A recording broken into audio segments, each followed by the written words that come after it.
Hey guys, welcome to another one of my videos on the Pythagorean Theorem.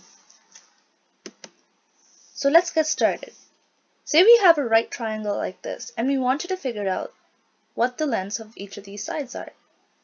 How would we find this and what's the formula?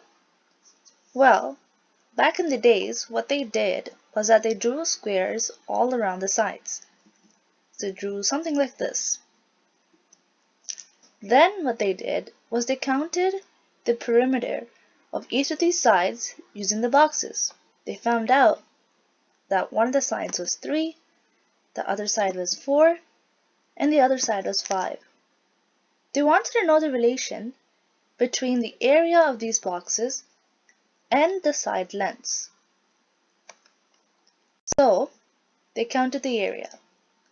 The first one was 9, then it was 16, then it was 25. Then they saw the relation between the sides and the area.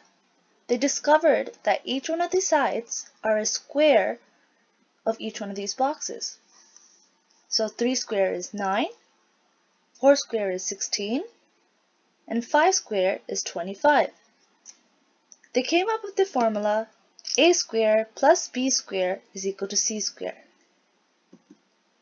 where a is on one of the sides of the right angled triangle, and so is b. So a and b are basically called the legs. They can be on either side. And the slant here is what we call the hypotenuse, also known as c. So we have an example here. Say for example we had the triangle with a side length of 9. We don't really know what the side is. And we have a slant of 15. Always make sure that you have a right angle triangle, which in this case we do. So what you do is replace and find out which of these sides are A and B. So 9, I'm just going to keep it as A, and the question mark, I'm going to keep it as B. And 15, which is a slant, is always characterized as C.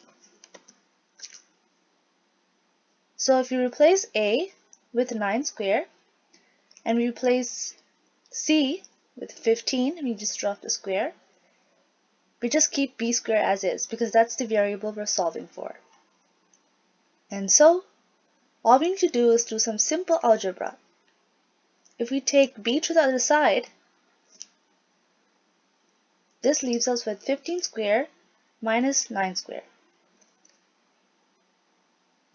If you simplify this, 15 square is 225, 9 square is 81, and further, we have b square is equal to 144. Now, the opposite of square is square root. So, square root both, and we get b is equal to 12.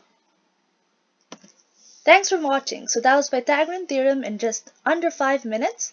Comment for help or suggestions, and don't forget to like, subscribe for more videos. Thank you.